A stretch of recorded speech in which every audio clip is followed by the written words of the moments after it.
Welcome to this explainer. Today, we're decoding how tiny, easily ignored words can fundamentally change the reality of your sentences. We use them every single day, often without a second thought.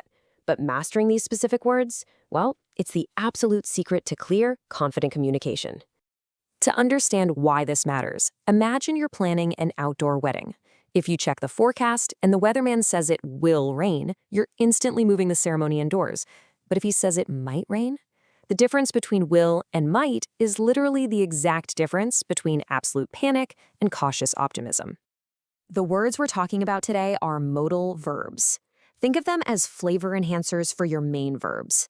They don't really stand alone, but when you drop them in front of an infinitive verb, they give it a very specific degree of strength, indicating things like how possible an action is or how necessary it is. Let's dive into this brilliant breakdown from San Jose State University. It perfectly maps these verbs on a scale from most to least certain. We have a clear hierarchy here, starting with must at the very top, and moving all the way down through words like will, should, and can, until we hit might at the absolute bottom. Here's our roadmap for today's explainer. 1. The modal confusion. 2. High certainty, the boosters. 3. Medium certainty, the middle. 4. Low certainty, the hedges. And 5. Modals in action. 1. The modal confusion. So why are these words so notoriously difficult? Whether you're a native speaker or learning English as a second language, modals are famous for tripping people up.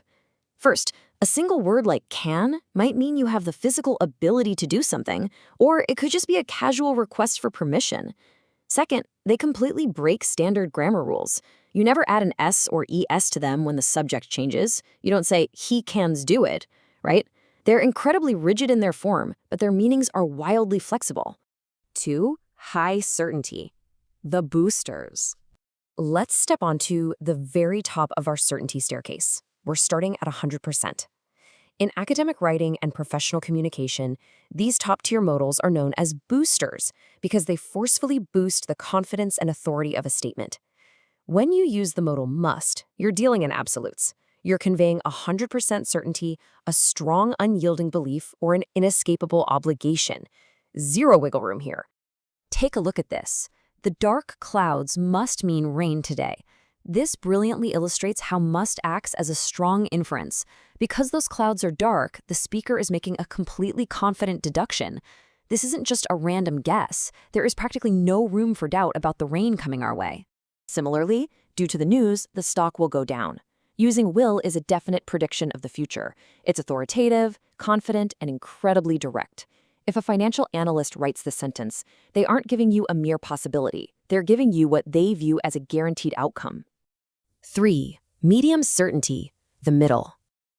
Now we drop from absolute certainty down to about an 80% chance of possibility. We're still in highly likely territory, but we've lost that ironclad guarantee. Things are a bit more conversational, a little less absolute. For instance, there can be traffic on the highway. Using can to show possibility means it's highly likely, roughly 80% possible that you'll hit a traffic jam. You aren't predicting the future like a psychic, but you're looking at the concrete facts, like knowing it's rush hour, to state an 80% likelihood. But watch what happens if we soften our language just a tiny bit. By changing one single word, our probability drops down to 60%. We are rapidly getting much closer to a coin toss. There could be traffic on the highway.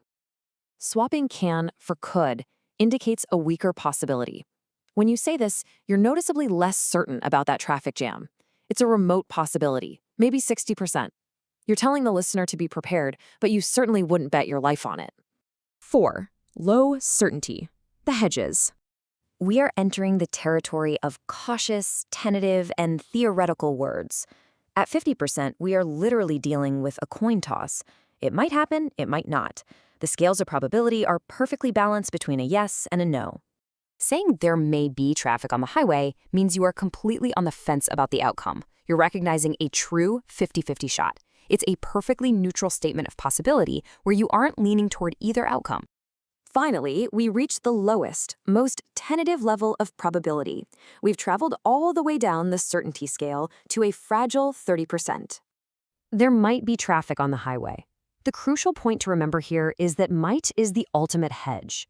It leaves only a small, remote chance that the action will actually happen. If someone says there might be traffic, they honestly expect the roads to be pretty clear, but they're deliberately leaving a 30% buffer just in case they are entirely wrong. 5. Modals in action. Let's put this entire scale into practice. It's one thing to know the percentages, but it's another to see exactly how these nuances dictate real-world communication. What's really fascinating here is how the exact same situation demands completely different modals based on the data. In the first example, the weather report shows a 99% chance of rain, so the writer correctly uses the booster must. It must rain. But in the second example, finding an open store after midnight is highly unlikely, so the writer correctly uses the ultimate hedge. You might find one. The data completely drives the modal. This is especially vital in professional and academic writing. Booster, the reason for this change must be X, versus hedge, the reason for this change might be X. Using a booster like must emphasizes absolute certainty, which is great if you have undeniable, ironclad proof. But using a hedge like might actually protects you from criticism. It shows you've done your research, but you're humbly admitting that other unknown factors could be at play. It functions as a brilliant strategic shield. Let's end with a real-world test. If your friend says they might help you move on Saturday, remember exactly where that word sits on our certainty scale. Based on the 30% probability of that ultimate hedge, you should definitely book those professional movers. It really makes you wonder, doesn't it? Does the language you use every day actually reflect the certainty of your own promises? Think about it. Thanks for joining this explainer, and I'll see you next time.